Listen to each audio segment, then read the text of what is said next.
Doho mapacho ka osechako mboro ywak ni dek giyud omenda matin ne maok nyal miyo gita tijegi e yo makare iko omenda magana 226 gana 227. Kuom mano gikwayo od bura kod oganda mondo konygi e yudo bajet moromo maromo siling bilion 46 magidwaro ne tayo chenro magi.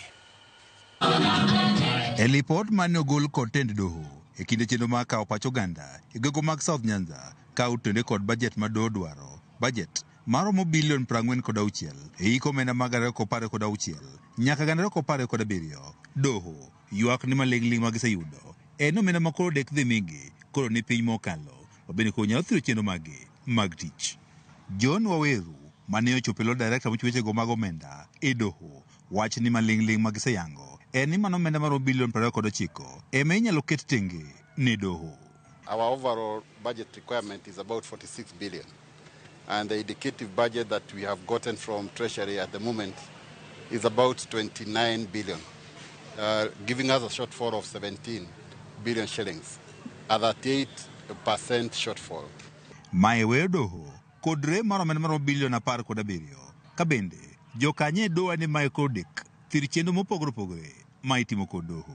So when we say we have a deficit, it comes to affect everything to do with administration of justice.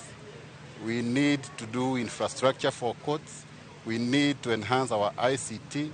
We need to take care of our staffing and all the requirements that the court requires. And we need to take care of the population that comes to us for services. Jopiny mane golo pachgi ka otende kod bajet mar doho e iko omenda 2016 nyaka 2017 ne osiro mondo koro doho koro mi bajet mar bilion 46 magidwaro.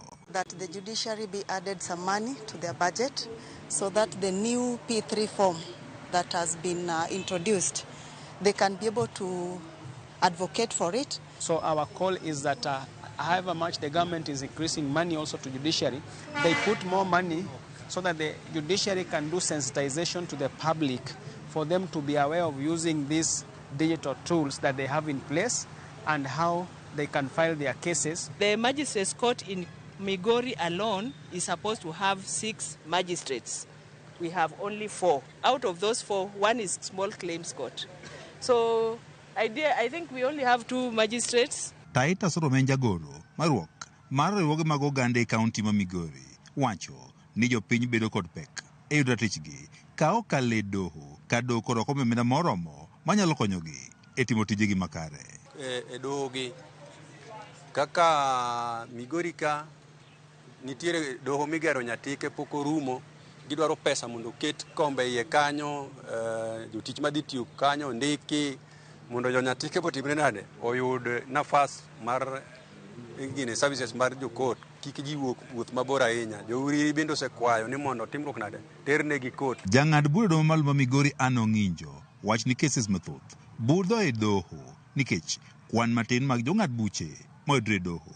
We want more funds to employ and judicial officers, appoint judges because of the number of cases that we have. You must have heard how many cases that we have, and we are constraining, and the many cases that are being registered every day. As you may have heard, High Court now has almost 1,000 cases that are pending. Jokanye do dwaro mondo koro od bura ka achiel kod oganda koro konygi e yudo bajet mar bilion 46 magidwaro mondo eka koro gita tijegi mopogore opogore ma oting'o mar neno ni cases mosekwom dok kuom higni mathoth koro tiek mapiyo piyo. George Juma, Ramogi TV, Migori.